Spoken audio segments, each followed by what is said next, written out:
Folks, in some areas, buyer demand has plummeted. I'll talk about that in the latest home prices and insights for the Peel and Durham regions for week ending June the 7th, 2023. Pardon the coarseness in my voice. I'm recovering from a cold. So buyer demand in some areas is not just less, but it has plummeted in some areas. It's really low buyer demand.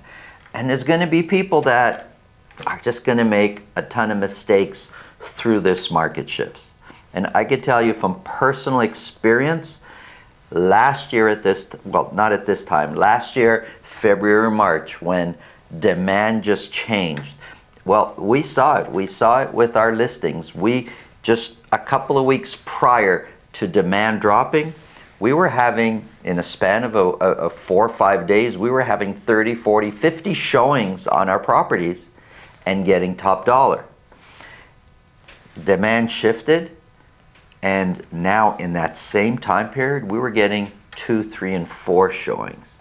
So we as listing agents, we felt it right away, wondering what's going on? Where'd all these buyers go? They were lining up to overpay just a few weeks ago, and now they're not showing up to look at the listings anymore. So we felt it as listing agents.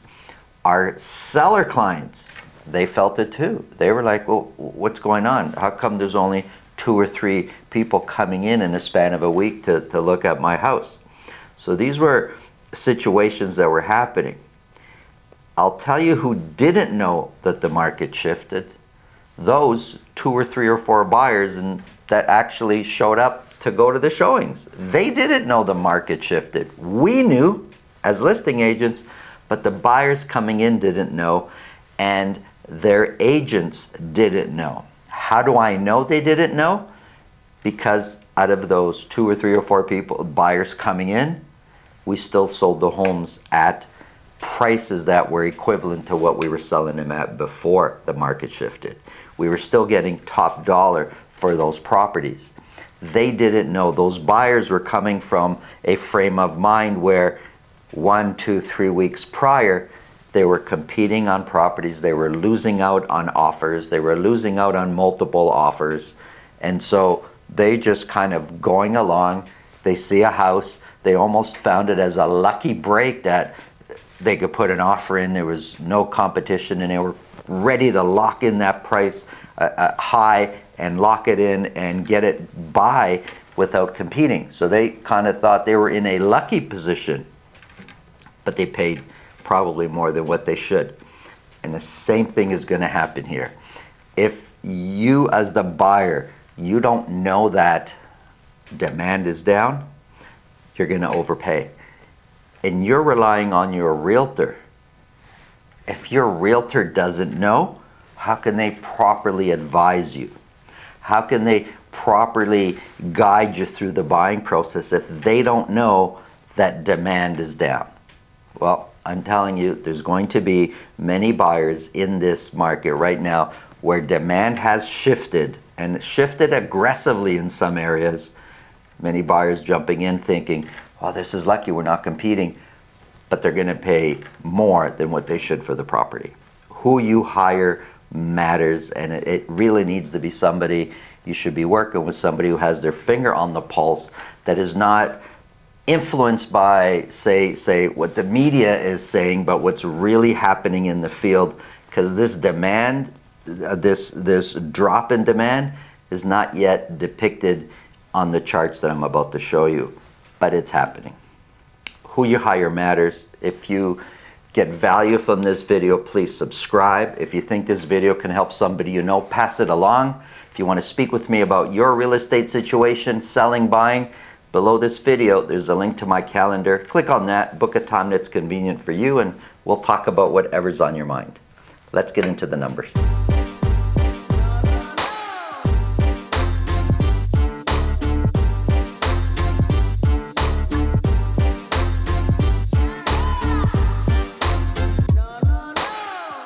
The information I share with you, some of it is data driven. A lot of it is, I'm going to show you the numbers shortly. It's a data driven. What do the numbers show? What do they tell us? And a lot of it is what we're experiencing in the field, working with sellers and buyers. And many times what we're experiencing doesn't always show in the numbers right away. It follows. For example, I can tell you that demand has come down, but we're not necessarily going to see that affecting prices for a little bit later, and we're not going to see that in the charts. I could tell you there's more choices. We're seeing when we're going out in the field with buyers, we have more properties to choose from. Well, the charts will show that active listings, the amount of properties available for sale is higher. Let's get into the numbers and let's see what's happening here. So we've got, for detached properties only, Durham, Brampton, and Mississauga up here. You see what's happening with prices. Prices in the different regions, they're all over the place. They're up, they're down. We're going to start off with Mississauga.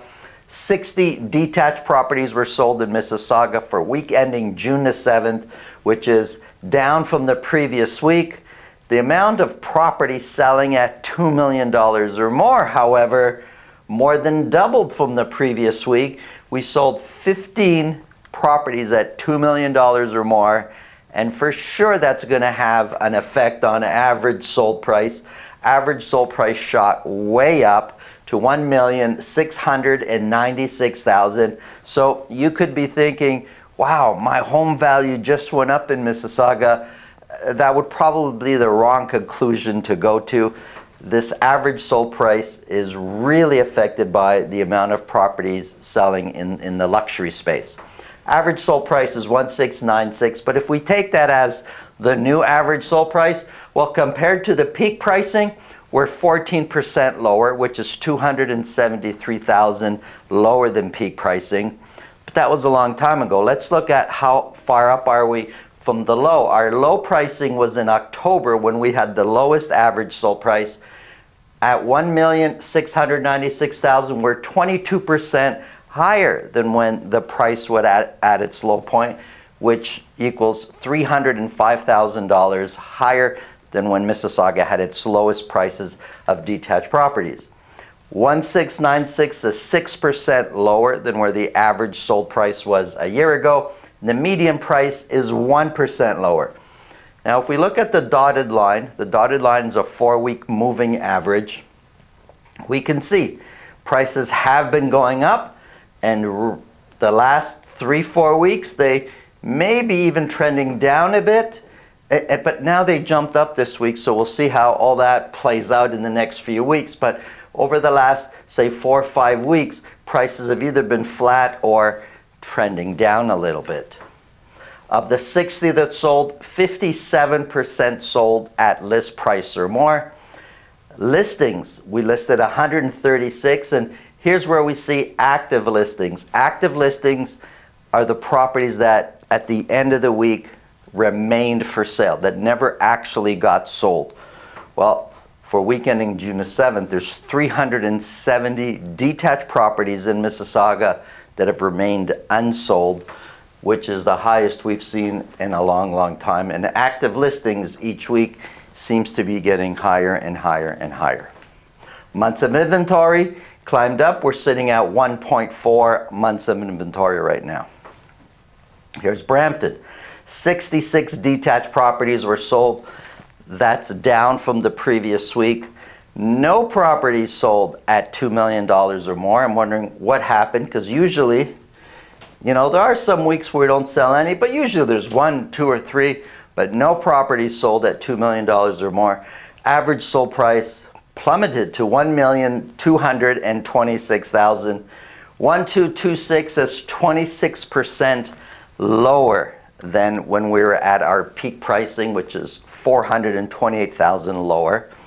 We are 5%, which is $63,000, 5% higher than when we were at our low point, which was October last year.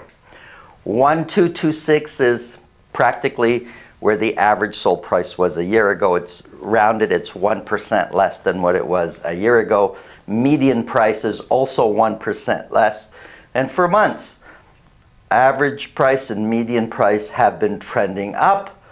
And now let's see what happens over the next few weeks, because there's a big dip in average sold price and median price.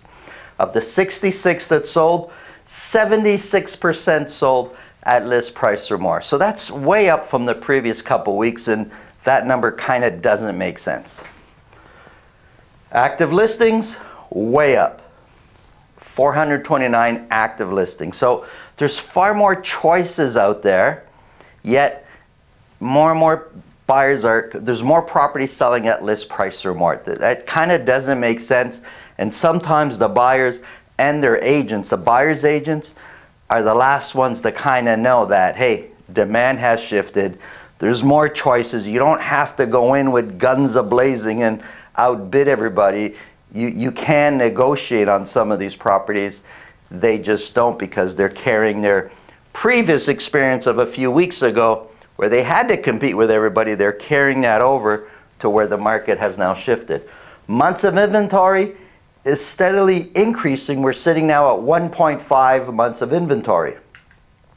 Here's the Durham region. I'm using Pickering, Ajax, and Whitby as my Durham sample. Sales also down from the previous week to 68 detached properties. 2 of those were at $2 million or more.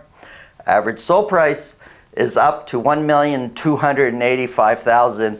And you could see average sold price here just climbing. It came down this one shot, but then climbing again. We're currently sitting at 15%, which is $232,000 below peak pricing.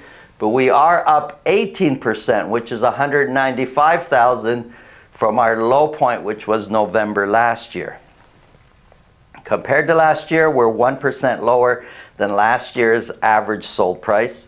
Median price is 4% higher. In Durham region, prices seem to have been only going one way. Both average price and median price have been trending upwards.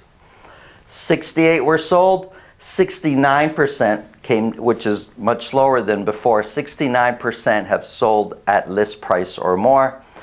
Active listings, also in the Durham region, active listings has been trending upwards. So more properties have been available for sale.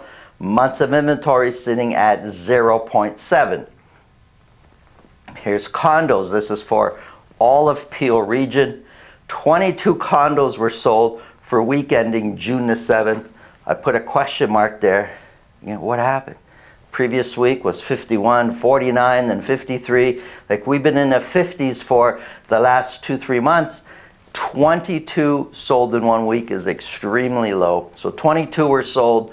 No condos sold at $1 million or more. Average sold price climbed up to $653,000, which is 10% lower than peak pricing. 10% equals about $76,000. Our low point was November, and we're 10% up from there, which is about $61,000. Compared to last year, 653 is 4% higher than where the average price for condos was a year ago. Median price is 2% higher. And if we look at the 4-week moving average, look, prices have been trending up, then they've come down, and now they're starting, looks like they're trending up again a little bit. 22 were sold, a little over a third, 36% sold at list price or more. Let's look at active listings. Also looks like it's trending at a much lower pace than the detached market, but active listings are starting to trend up. And months of inventory shot up to 3.9. And the reason it shot up, with the numbers really didn't change much except for the sales. When you go from 50, 50, 50 to 22, well, the formula uses 22 as the new norm now. And based on the fact that if we're only selling or buying 22 condos in a week, well, based on how many we have available for sale, we have 3.9 months of inventory. So I wouldn't take this as that's the way it is. Let's see what happens over the next few weeks to see if sales kind of normalize again, because 22 is quite low. Here's a quick summary of months of inventory. It's gone up in each area.